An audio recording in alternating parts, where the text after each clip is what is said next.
keep going. So we're back at our little kedron renovation. So this is a follow-on from the video I did the other day. The other day I was showing you the metal angles and the primer on the board. But you can see behind me here the plaster has started to set. So when a builder talks about the plaster as setting, that means it's a setting compound. It's a liquid plaster that goes over all the joins, external corners. So in the previous video you would have seen this had all metal angles on these corners.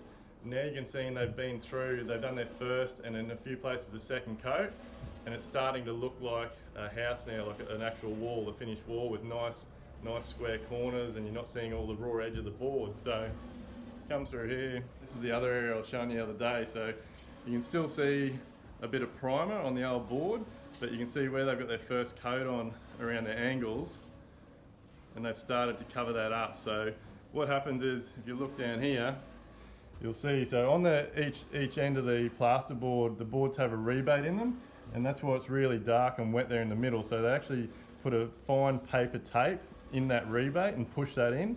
So what they'll do is they'll put some plaster in the rebate, and then they'll push the tape into the wet plaster, and then they'll come back over the top and scrape the plasterboard off, make it flush.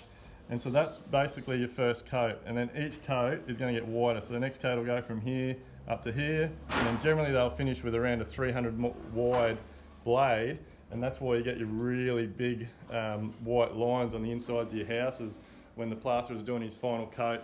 So the wider they make those joints, the less chance you've got of seeing them, because it feathers out more. It's no different to preparing an old car or something if you're restoring an old car with your paintwork and feathering the bog out. So basically plaster is similar to bog on a car, and then yeah, each coat gets wider and wider and feathers the joint out further and further, so you get a nice clean flush finish.